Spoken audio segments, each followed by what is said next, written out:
So we are group 5, and for our topic, we chose STI impacts on young adult communities and public policy. My name is Janaya Merrill, and I'm a sophomore. My name is Nisa West, and I'm a junior. My name is Cameron Williams. I'm a sophomore. My name is Dominique McMillan, and I am also a sophomore.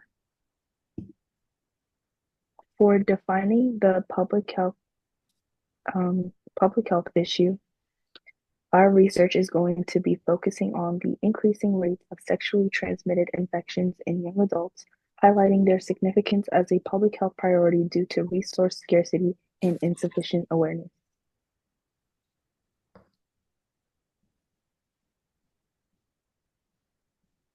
For understanding the data, in 2023, the CDC reported over 2.4 million cases of syphilis, gonorrhea, and chlamydia in the US. In 2023, marking a slight 1.8 decrease from 2022. In particular, around 209,000 syphilis cases rose nearly 1% from 2022, while gonorrhea cases fell about 7%.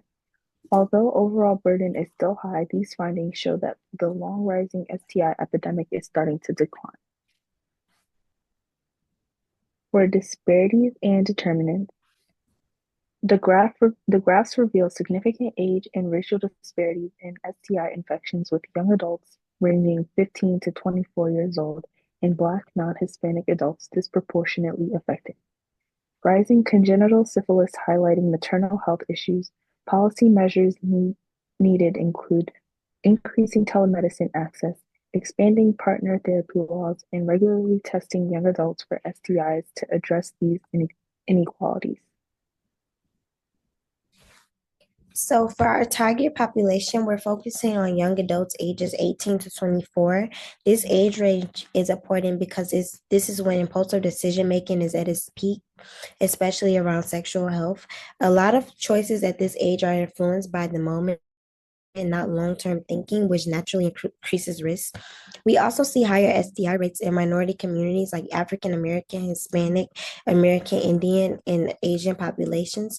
And that's not because these groups engage in riskier behaviors. It's usually because of structural barriers like limited access to quality health care, inconsistent sex education, or having to prioritize basic needs over preventive care. When we look at the actual data, it really shows how serious this issue is for young adults. Even though people ages 15 to 24 make up only 27% of the sexually active population, they account for half of all STIs in the US every year. That alone tells us that there's a major gap.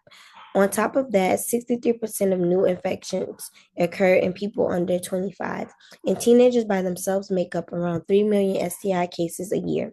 When we look at research in high income countries like the US, the same trend appears. Young adults consistently carry the highest rates. The social ecological model helps us see that sexual health isn't just about what one person decides.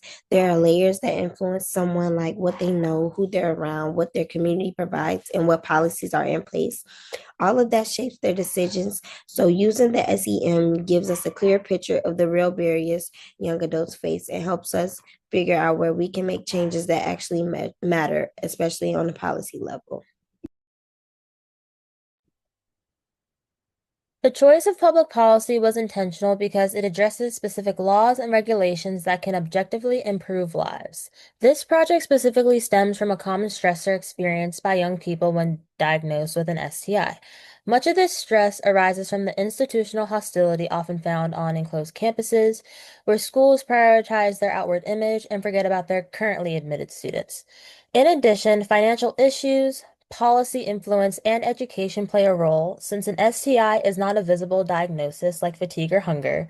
It's the conditions that tend to draw more empathy or immediate attention. And as this can be a very sensitive topic for the specific population we want to talk about, there should be a procedure that minimizes the burden of this prevention. Ideas could consist of cultural competency care, counseling, or pipelines with any well-known nonprofit organizations.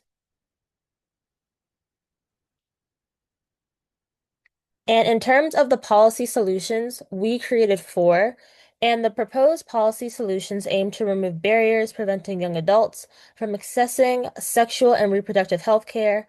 The first one is free STI testing and treatment, and this should be offered for anybody under the age of 26 because this will reduce any financial discouragement from already what's going on in that time of your life. Number two is comprehensive sex education, which would include consent and STI prevention and would prepare students to make informed health decisions. The third one would be access to diverse birth control options. So that would pertain to policy should support various methods tailored to individual needs. This could pertain to the trauma or the non-existent cultural consequency and the desensitization of the consequences of any sudden arousal. And the fourth and final one is increased funding for online and campus clinics. So this would enhance accessibility and privacy concerns. And overall, these measures foster a safer and more supportive environment for young people's sexual health.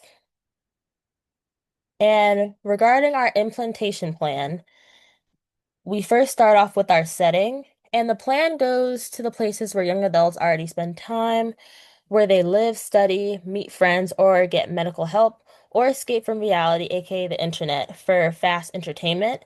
And using multiple kinds of places at once removes different obstacles to learning about STIs, getting tested, plus staying safe. And on the slide, these are all of the different places that we believe people should be educated about their own sexual health.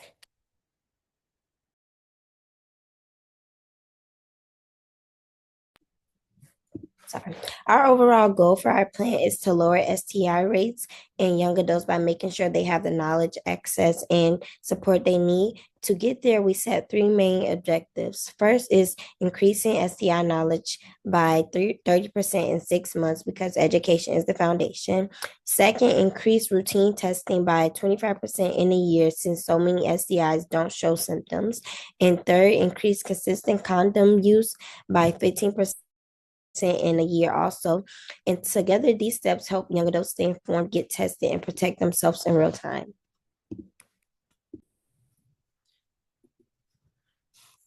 Our policy activities start with statewide sexual education announcements to give students clear, accurate information before risky situations occur.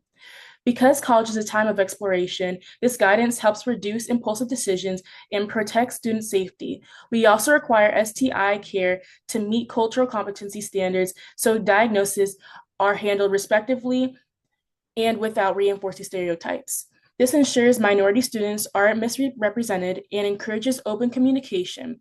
Together, these activities improve knowledge, support safer behaviors, and strengthen campus partnerships. For our strategic planning team, we identified key roles that make this policy feasible and impactful. An epidemiologist monitors STI trends and campus level risks. And a sexual health counselor provides education and shame-free support.